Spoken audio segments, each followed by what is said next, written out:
ఓం నమ శివాయ. ఓం నమో శ్రీ విఘ్నరాజాయ నమ. ఓం నమో శ్రీలక్ష్మీ నృసింహదేవాయ నమ. ఓం నమో శ్రీరామచంద్ర పరబ్రహ్మణే నమ. ఓం నమో శ్రీకృష్ణ పరబ్రహ్మణే నమ. ఓం నమో భగవతే వాసుదేవాయ. నమస్కారం. ఈరోజు 2026వ సంవత్సరం మే నెల 11వ తేదీ, శ్రీ పరాభవ నామ సంవత్సరం, ఉత్తరాయణం, వసంత ఋతువు, వైశాఖ బహుళ నవమి, దశమి, ఇందువాసరే, సోమవారం. ఇప్పుడు హైదరాబాద్ మహానగరంలో సమయం మధ్యాహ్నం 1:34 అయింది. భక్తుని నోట భగవద్గీత తాళపత్ర గ్రంథ ప్రతి పారాయణం 0016 అనగా 16వ రోజు. శ్రీ భగవద్గీత తాళపత్ర గ్రంథ ప్రతి పారాయణంలో ఈరోజు సాంఖ్యయోగంలో 2వ అధ్యాయం 11వ శ్లోకం నుంచి 15వ శ్లోకం వరకు వాడుకొని వాటి తాత్పర్యములను తెలుసుకొని ఆనందిద్దాము. ఓం నమో శ్రీకృష్ణం వందే జగద్గురుం. 11వ శ్లోకం. శ్రీ భగవాను వాచ. కృష్ణుడు ఇలా చెప్తున్నారు: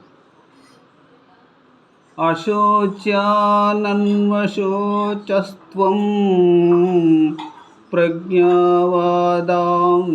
భాషయసే గతాసూను నగతాసూశ్చ నానుశోచంతి పండితా. శ్రీ భగవానుడు ఇలా చెబుతున్నారు: ఓ అర్జున, ఎవరి కోసం నీవు దుఃఖించకూడదో వారి కోసమే నీవు శోకిస్తున్నావు. జ్ఞానులైన వారు మాట్లాడే మాటలే మాట్లాడుతున్నావు. జ్ఞానులైన వారు జీవించి ఉన్న వారిని గూర్చి కానీ మరణించిన వారిని గార్చుకొని దుఃఖించరు. అజ్ఞానులైన వారు మాట్లాడే మాటలే మాట్లాడుతున్నావు, కానీ జ్ఞానులైన వారు జీవించి ఉన్న వారిని గూర్చి కానీ మరణించిన వారిని గూర్చి కానీ దుఃఖించరు. ఇప్పుడు 12వ శ్లోకం.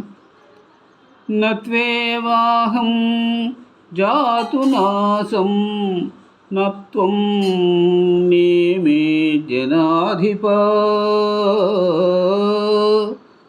నచైవ న భవిష్యామః సర్వే వయమతః పరం. నేను కానీ నీవు కానీ ఈ రాజులందరూ కూడా గతంలోనూ ఉన్నాము, ఆ విధంగానే భవిష్యత్తులోనూ కూడా ఉంటాము. 13వ శ్లోకం.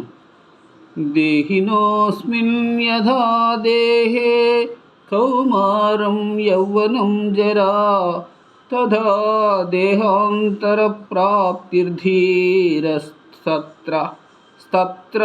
న ముహ్యతి. ఈ 13వ శ్లోకానికి తాత్పర్యం: జీవుడికి దేహమునందు బాల్యము, యవ్వనము మరియు ముసలితనం ఎలా క్రమంగా వచ్చునో అలాగే మరణానంతరం వేరొక దేహమును పొందును. అట్టి మార్పు విషయమున ధీరుడైన వాడు దుఃఖించడు. ఇప్పుడు 14వ శ్లోకం.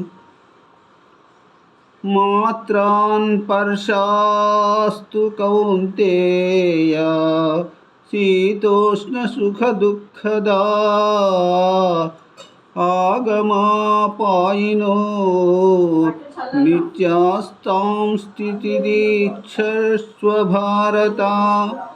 నిత్యాస్తాం స్థితి చక్షస్వ భారత.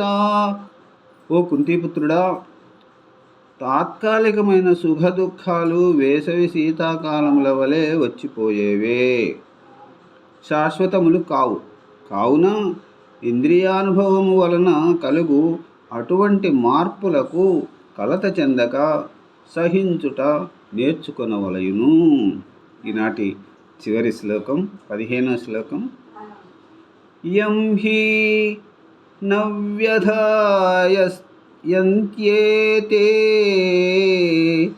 పురుషం పురుషర్హభః సమదుఃఖ సుఖం ధీరం సోమృత్యుత్వాయ మృతత్వాయ కల్పతే. ఓ అర్జున, సుఖ దుఃఖములని కలత చెందక ఆ రెండింటి యందు ధీరుడై నిలుచువాడు నిజంగా మోక్షమునకు అర్హుడు. ఈ విధంగా నిలబడి నీరు తాగే చందంగా పరిగెత్తి పాలు తాగకుండా ప్రతిరోజు 5 శ్లోకములు తాత్పర్యములు తెలుసుకుంటూ ముందుకు సాగిపోతూ ఉన్నాము. ఓం నమో శ్రీ కృష్ణం వందే జగద్గురు. మరి రేపటి పారాయణంలో మళ్ళీ మిమ్మల్ని కలుసుకుంటాను. అంతవరకు సెలవు. సర్వే జనా సుఖినో భవంతు. అందరూ బాగుండాలి, అందులో అందరూ ఉండాలి. నమస్కారం.